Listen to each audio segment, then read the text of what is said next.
Karibu tena mtazamaji kwenye habari zetu, habari motomoto zenye ukweli kutoka Kenya na duniani kote. Jina langu ni Eric Masha Douglas.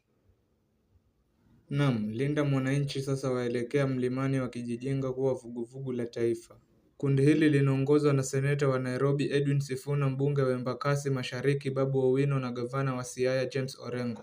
Mtazamaji wangu, ili kuzidi kupata habari motomoto kwa wingi, bonyeza subscribe, like, share. Kundi la Linda Mwananchi ndani ya chama cha ODM sasa linaelekeza juhudi zake katika maeneo ambayo kwa muda mrefu hayajawahi kuwa ngome za chama hicho, huku likijaribu kujijenga kama vuguvugu la kitaifa kuelekea uchaguzi mkuu wa mwaka 2027. Kundi hilo linalohusishwa na seneta wa Nairobi Edwin Sifuna sasa linapanga kufanya mkutano mkubwa mjini Thika mnamo Juni tarehe 14 katika kile kinachoonekana kama jaribio la kuvunja mipaka ya kisiasa ya jadi na kupenyeza katika eneo lenye kura nyingi la Mlima Kenya.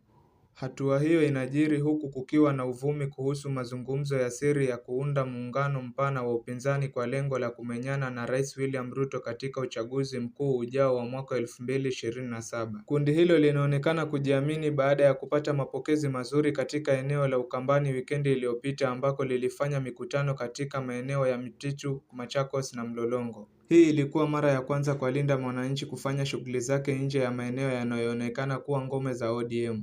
Awali, kundi hilo lilikuwa limefanya mikutano Nairobi, Busia, Kakamega, Kajiado, Narok, Kisumu na Mombasa. Seneta wa Vihiga Osose alisema lengo la kundi hilo ni kuunganisha Wakenya kutoka maeneo yote nchini. Osose alisema, tunapanua shughuli zetu zaidi ya ngome za jadi za ODM. Baada ya Thika tunapanga kuelekea maeneo kama Meru na Eldoret. Mtazamaji wangu, bonyeza alama ya subscribe, like, share. Na haya ni maoni ya wachanganuzi kuhusu mkutano wa Thika.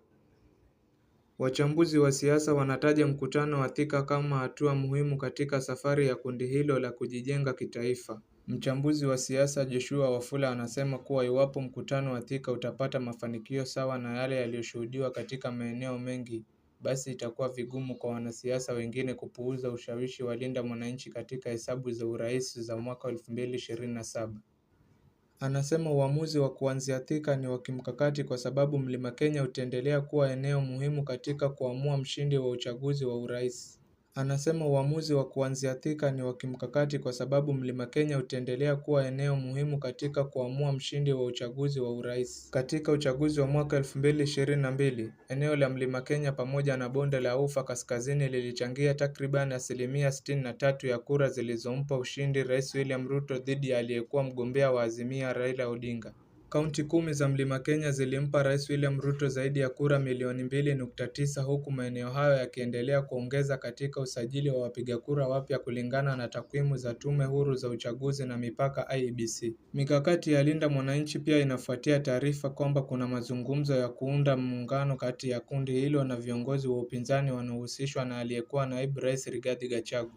Muungano huo pia unahusisha kinara wa Wiper Kalonzo Musyoka na naibu kiongozi wa chama cha Jubilee Fred Matiang'i. Katika mkutano wa Machakos, Seneta Sifuna alidokeza uwezekano wa viongozi wa upinzani kuungana chini ya tiketi moja ya urais.